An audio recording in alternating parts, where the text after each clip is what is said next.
दोस्तों, आप सबका बहुत बहुत स्वागत है हमारे इस Ramdev free TGT maths classes में। और यहाँ पर आज हम ट्रिग्नोमेट्री के हाइट एंड डिस्टेंस के कुछ इंपॉर्टेंट सवाल करेंगे। और ये हम बेस्ट मेथड से करेंगे, ट्रिक के साथ, और ये ट्रिक कोई फेक ट्रिक नहीं है, ये हम रेशियो मेथड के माध्यम से करेंगे। और यहाँ आप देखेंगे बहुत बड़े बड़े सवालों को रेशियो मेथड के माध्यम से कैसे इजीली किया जा सकता है। और बहुत जो एक 5-5 मिनट सवाल का हो सकता है, 5-4 मिनट ले सकता है कोई सवाल, उसको हम बहुत जल्दी आसानी से रेशियो मेथड लगाकर कैसे इजीली सॉर्ट आउट कर सकते हैं। तो इसके लिए आज ये हम थोड़ा सा समझ लेते हैं कि ये हाइट एंड डिस्टेंस हमें में रेशियो मेथड हमें अप्लाई कैसे करना है। तो इसके लिए हमें कुछ बातें याद जरूरी है पता होनी। जैसे कि कोई भी आपका राइट एंगल ट्राइंगल है, क्योंकि ट्रिग्नोमेट्री राइट एंगल ट्राइंगल पर ही बेस्ड होगी पूरी।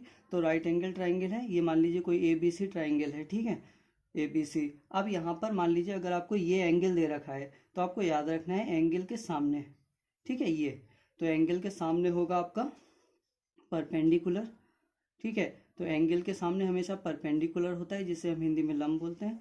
और एंगल के सामने परपेंडिकुलर होगा, और सबसे लार्जेस्ट जो साइड होगी वो आपकी हाइपोटेनस होती है, ये हमें पता ही है, और इसे कर्ण बोलते हैं हिंदी में। और बाकी जो बची हुई साइड है, अगर ये परपेंडिकुलर है तो ये क्या बचा, बात की आपका बेस बच गया, ठीक है, तो ये बेस होता है। तो ये हो गया आपका कॉन्सेप्ट। और अगर मान लीजिए यही ट्राइंगल अगर ऐसे करके दे रखा है और हमको इस बार ये वाला एंगल गिवन दे दिया जाए कि ए एंगल, ठीक है, तो ए एंगल गिवन दे दिया जाए तो एंगल के सामने होता है परपेंडिकुलर, तो इस बार ये परपेंडिकुलर बन जाएगा, ठीक है। तो परपेंडिकुलर ये बन जाएगा लंब, और ये आपका कर्ण होता ही है हाइपोटेनस। और इसकी बात करें बचा हुआ, ये हो जाएगा हमारा बेस, ठीक है। तो ये बात हमको याद रखनी है। तो एंगल के सामने हमेशा परपेंडिकुलर होता है, ये बात हमको याद रखनी है, कभी भी हम इसमें यूज़ कर लेंगे यहाँ पर। और ये हो गया आपका। और हमको पाइथागोरस थ्योरम तो वैसे पता ही है, लेकिन हम ज़्यादातर पाइथागोरस को कम यूज़ करेंगे, और हम हमेशा ट्रिपलेट कुछ याद कर लेंगे, ठीक है। ट्रिपलेट याद करने हमारे लिए बहुत मस्ट है। तो ट्रिपलेट आप देख लीजिएगा ज़रूर, जैसे आपका 3-4 हो गया, 3-4-5 हो गया, 8-15-17 हो गया, 5-12-13 हो गया। तो ऐसे कुछ ट्रिपलेट हम सीरीज दे देंगे आपको, तो उसको आप याद कर लीजिएगा। तो यहाँ पर हम ये देख रहे हैं कि हम क्वेश्चन आज का ले लेते हैं। हमारा जो फर्स्ट क्वेश्चन है, तो फर्स्ट क्वेश्चन आपको स्क्रीन पर फ्लैश हो रहा होगा, और हम यहाँ पर क्वेश्चन आपको पढ़ रीड आउट कर देते हैं। और ये क्वेश्चन इंग्लिश में है फ्रेंड्स, तो इरिटेट ना होइएगा, हम आपको हिंदी में भी इसको कन्वर्ट करके बताएंगे, आपको हिंदी वालों को भी इसमें परेशानी नहीं होगी। पहला क्वेश्चन आपका देख लेते हैं। कह रहे top of the tower of height 48 metre दे रखी है, and 60 metre are connected by a wire, ठीक है। तो हमसे ये कह रहा है कि एक आपका ये टॉवर है और दो टॉवर्स हैं यहाँ पर। एक कह रहा है आपका 48 मीटर का, एक 60 मीटर लॉन्ग है। एक 48 मीटर का है ये मान लीजिए, और एक ये 60 मीटर लॉन्ग है, ठीक है ना। तो 60 मीटर लॉन्ग है, कह रहा है ये भैया कनेक्टेड है एक वायर के माध्यम से, ठीक है। हमने ये वाला वायर मान लिया यहाँ पर, ये कनेक्ट कर दिया। और उसके बाद कह रहा है connect with the wire if the wire make an angle 60 degree with the horizontal. तो हॉरिजॉन्टल तो ये है, तो इसके पैरेलल हम एक लाइन ड्रॉ कर लेते हैं, तो ये हॉरिजॉन्टल हो गई। ये कह रहा है भैया हॉरिजॉन्टल से ये 60 डिग्री का एंगल बनाती है। तो हॉरिजॉन्टल से ये जब 60 डिग्री का एंगल बनाती है, तो हमसे कह रहा है the length of the wire, हमको वायर की लेंथ यानी ये चाहिए, हम इसको L मान लें, तो ये हमको चाहिए। तो इसके लिए थोड़ा सा ध्यान से समझिएगा ये। अच्छा, ये है हमारी 60, और ये हमको चाहिए इसकी लेंथ ऑफ वायर चाहिए। तो आप ये देखिए, अगर ये 48 है और ये 60 है, ठीक है, तो अगर ये 48 है तो यहाँ तक ये भी 48 होगी। तो इस अगर टोटल 60 में से 48 को घटा दें तो हमें ये वाली लेंथ मिल जाएगी, ये वाली लेंथ। और ये वाली क्या हो जाएगी आपकी 48 माइनस 60, तो 48 60 माइनस 48 कितनी हो जाएगी, ये 250 और 160, तो ये आपकी 12 मीटर रह गई। तो 12 मीटर तो आपकी ये वाली लेंथ रह गई है फ्रेंड्स, ये लेंथ रह गई है। अगर हम इसको ए बोल दें, इसको बी बोल दें, इसको सी बोल दें, और इसको डी बोल दें, तो आप देखेंगे ए बी जो है वो आपकी 12 मीटर रह गई। अच्छा, ए बी 12 मीटर रह गई, और हमको ये लेंथ चाहिए, तो हम जो साइड हमको चाहिए होगी वही रेशियो का यूज़ करेंगे, तीसरी साइड से हमें मतलब नहीं, ठीक है। तीसरी साइड को हम अगर ये हमें निकालना हो तो हम इन दोनों का रेशियो ले लेते, जैसे कि ये आपका हो गया एंगल के सामने परपेंडिकुलर, और ये बेस हो जाता था, तो परपेंडिकुलर बेस आपका 10 में आता, तब हम 10 ले लेते। अगर ये वाली साइड निकालनी होती आपको डी ई, मान लीजिए ई बी निकालनी होती, ये वाली साइड निकालनी होती, तो हम यहाँ पर 10 ले सकते थे। अभी हमें ई और ए चाहिए, ई ए चाहिए हमको, तो हम ई ए और ये हमें गिवन है ए बी, तो ए बी और ई ए किस में आएगा, तो आप कहोगे एंगल के सामने ये परपेंडिकुलर और ये हाइपोटेनस, परपेंडिकुलर हाइपोटेनस किस में आता है, तो परपेंडिकुलर हाइपोटेनस आता है साइन में, और एंगल कितना है हमारा 60, तो साइन 60, साइन 60 की वैल्यू कितनी होती है, तो साइन 60 की वैल्यू होती है आपकी √3/2। तो ये हमारा रेशियो मिल गया हमें कि साइन 60 अगर हम देखें तो √3/2, और साइन 60 होता है परपेंडिकुलर अपॉन हाइपोटेनस होता है, ठीक है, परपेंडिकुलर अपॉन हाइपोटेनस, रेशियो मिल गया। अगर परपेंडिकुलर हमारा √3 रेशियो है तो हाइपोटेनस 2 रेशियो होगा, ठीक है। तो आप ये बताइए कि परपेंडिकुलर यही तो है हमारा जो 12 मीटर हमने निकाली हुई है, तो 12 मीटर हमारा परपेंडिकुलर है, और ये 12 मीटर अगर परपेंडिकुलर है तो हमारा परपेंडिकुलर हमारे अकॉर्डिंग तो 3√3 रेशियो है, ठीक है। तो परपेंडिकुलर जो 12 है वो √3 रेशियो के इक्वल है, हमें तो 2 रेशियो की वैल्यू चाहिए, हाइपोटेनस है ना, हाइपोटेनस ही तो चाहिए, हाइपोटेनस 2 रेशियो है। तो अगर हमारा जो परपेंडिकुलर 12 रेशियो था और वो हमारा √3 रेशियो के इक्वल है, तो हमें क्या चाहिए, हमें आपका हाइपोटेनस चाहिए, नहीं हाइपोटेनस 2 रेशियो है, तो हमने डायरेक्ट लगा लिया कि भाई ये 12 तो हमें दे रखा है, लेकिन हमारे हिसाब से √3 रेशियो, तो 12 की जो वैल्यू है √3 रेशियो है, तो आप 2 रेशियो की वैल्यू निकाल लीजिए, ठीक है। तो यहाँ से जब 2 रेशियो की वैल्यू निकालेंगे, जैसे 4√3 इंटू √3 लिख सकते हैं, √3 से √3, 4√3 इंटू 2, तो आपका आंसर क्या आ जाएगा, आपका आंसर आ जाएगा 8√3 मीटर, ठीक है। तो हमने इतनी आसानी से इसको इजीली यहाँ पर कर पा रहे हैं हम रेशियो मेथड से। पहले क्वेश्चन में आपको डिफिकल्टी हो सकती है, तो इसको वीडियो को आप रिवाइंड करके 2-3-4 बार भी देख लीजिएगा, जिससे आपको पहला क्वेश्चन आराम से क्लियर हो जाए। और नेक्स्ट क्वेश्चन हम देखते हैं यहाँ पर, तो यहाँ से हम इजीली कर सकते हैं रेशियो मेथड से। सेकंड क्वेश्चन हमको क्या कह रहे हैं, कह रहे हैं from a point of be on the ground the angle of elevation of the top of building is 60 degree, ठीक है। हमसे ये कह रहा है कि एक कोई बिल्डिंग है, उसका ये बेस है मान लीजिए, ठीक है। इस बेस से ये कोई यहाँ पर टॉवर है, ठीक है, यहाँ पर दे रखा है फ्रॉम अ पॉइंट बी, ये बी पॉइंट है, और on the ground the angle of elevation of the top of building is 60 degree, ये कोई बिल्डिंग है, ठीक है, ये वाली आपकी VUILD ये बिल्डिंग है। इससे ये जो इलेवेशन है, ये इलेवेशन एंगल दे रखा है हमको कितना, 60 डिग्री दे रखा है, ठीक है ना। तो ground the angle of elevation of the building is 60 degree, the building is 630 और √3, तो ये जो बिल्डिंग की हाइट दे रखी है वो दे रखी है हमको 630 √3 मीटर, ये दे रखी है फ्रेंड्स। तो हमको ये दे रखी है, अच्छा ये आपको जो एंगल दे रखा है हमको, ये है आपका 60 डिग्री दे रखा है, तो एंगल ऑफ एलिवेशन दे रखा है इन्होंने 60 डिग्री, तो ये वाला भी एंगल हमारा 60 डिग्री होगा, क्योंकि दो पैरेलल लाइन के बीच ये आपका अल्टरनेट इंटीरियर एंगल बनता है, तो ये भी 60 होता है।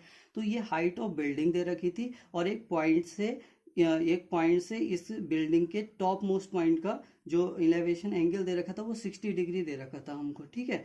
तो हमने देखा कि ये 60 डिग्री और ये 630 √3 दे रखा है। और उसके बाद then the speed of the person, ये हमको क्या दे रहा है, एक सेकंड रुकिए, क्वेश्चन मिस हो रहा है। ये if a person reached at the bottom of building from point be in 7 second, तो यहाँ से एक बंदा जा रहा है जो यहाँ पर 7 सेकेंड में पहुंच रहा है, ये दे रखा है हमको, ठीक है। तो ये दे रखा है, ये बंदा जो यहाँ से जा रहा है वो 7 सेकेंड में जा रहा है, तो हमको यहाँ पर क्या निकालनी है, then speed of the person, हमको स्पीड फाइंड करनी है, ठीक है ना, स्पीड फाइंड करनी है। तो ये क्वेश्चन बहुत आपको लग रहा होगा लेंथी जैसा क्वेश्चन है, लेकिन देखिए इसको हम रेशियो के मेथड से कैसे आसानी से कर सकते हैं।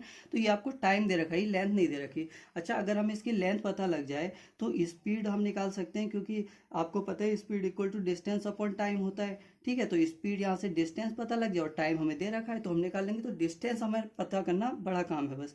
तो आप एक बात बताइए, रेशियो हम इसमें लगाते हैं, आपको ये साइड दे रखी है यानी परपेंडिकुलर दे रखा है, एंगल के सामने परपेंडिकुलर, तो आपको बेस ही तो चाहिए। तो परपेंडिकुलर बेस किस में आता है, तो आप कहोगे परपेंडिकुलर अपॉन बेस तो भाई 10 होता है, तो 10 हम लगा लेते हैं, ठीक है। और 10 और एंगल कितना है हमारा, तो बताइए आप, एंगल भैया 60 डिग्री है, लगा दो एंगल 60 डिग्री है, और 10 60 की वैल्यू आप और बता दो, तो आपको √3 होता है, अपॉन में 1 लिख लेते हैं, ठीक है।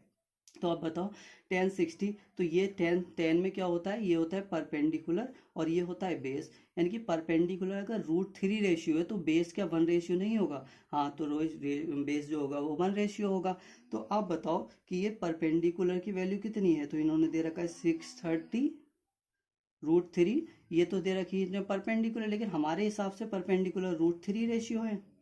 तो अगर हम 1 रेशियो की वैल्यू फाइंड करें तो बेस मिल जाएगा हमको। तो यहाँ से √3 से तो √3 कैंसिल आउट हो जाएगा, तो बेस की वैल्यू कितनी आ जाएगी, ये आपका आ जाएगा 630 आ जाएगा, यानी बी और इसको अगर सी और इसको ए मान लें तो ए बी इक्वल टू कितना आ गया, ए सी इक्वल टू आ गया आपका 630 मीटर आ गया। अब आपको ठीक है डिस्टेंस पता लग गई, डिस्टेंस कितनी हो गई, तो हो गई 630 मीटर, और टाइम आपको भैया पता लग गया 7 सेकेंड। ठीक है, तो आप speed equal to distance upon time निकाल लो। तो डिस्टेंस अपॉन टाइम, तो ये डिस्टेंस कितना है आपका, तो आप बोलोगे भाई 630 है, और टाइम कितना है 7 है, इससे डिवाइड करोगे 7 9 तो 90, और ये मीटर पर सेकंड आ जाएगी आपकी स्पीड। तो हमें केवल इतनी आसानी से हमने इस क्वेश्चन को कर लिया। और क्वेश्चन थोड़ा देखने में, अगर हम इस सवाल को पढ़ें तो आप देख रहे हैं कितना लंबा सा क्वेश्चन लग रहा है, लेकिन ये क्वेश्चन अब रेशियो के मेथड से आप देख पाए हम कितनी जल्दी इजीली हम कर पाए हैं, और हमें कोई टाइम भी नहीं लगेगा ज़्यादा करते हुए, अगर आप इसको रेगुलर पे प्रैक्टिस में लाते हैं तो।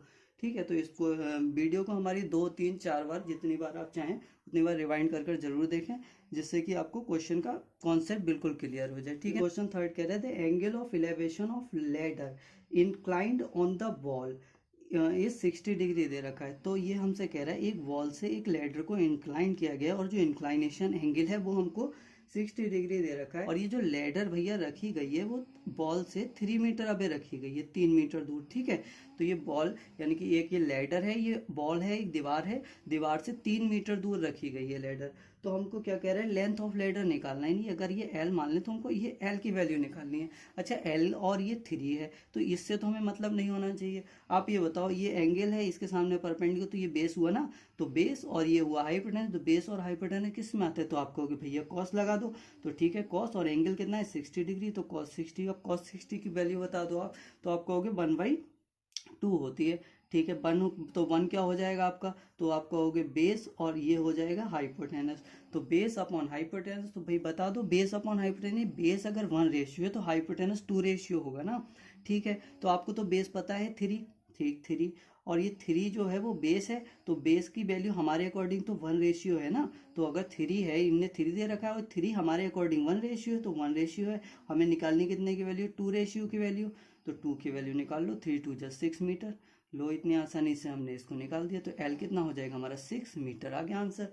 हमारा फोर्थ क्या कह रहा है, ठीक है ना। तो इन क्वेश्चनों को देखिएगा, बहुत 2 3 4 बार जरूर देखिएगा, जिससे कि आपका कॉन्सेप्ट एक ही बार में क्लियर हो जाए, क्योंकि हम आगे बहुत बड़े बड़े सवाल भी करेंगे, आप देखेंगे, और ये भी सवाल कोई छोटे नहीं जवाब करेंगे।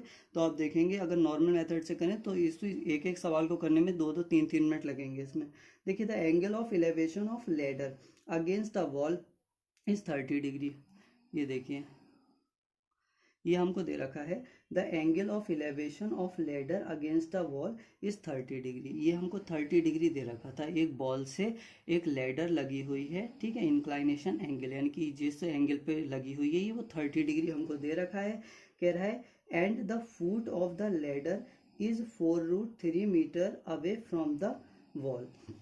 ये जो है वो 4√3 मीटर अवे है, यानी 4√3 मीटर दूर है। इसका जो आप लेडर है, इसका फुट पॉइंट जो है, यानी कि आपका सबसे निचला जो भाग है वो 4√3 मीटर दूर है बॉल से। ठीक है, और हमको क्या कह रहा है, हमको कह रहा है away from the wall length of आपका ये निकालना है लेडर।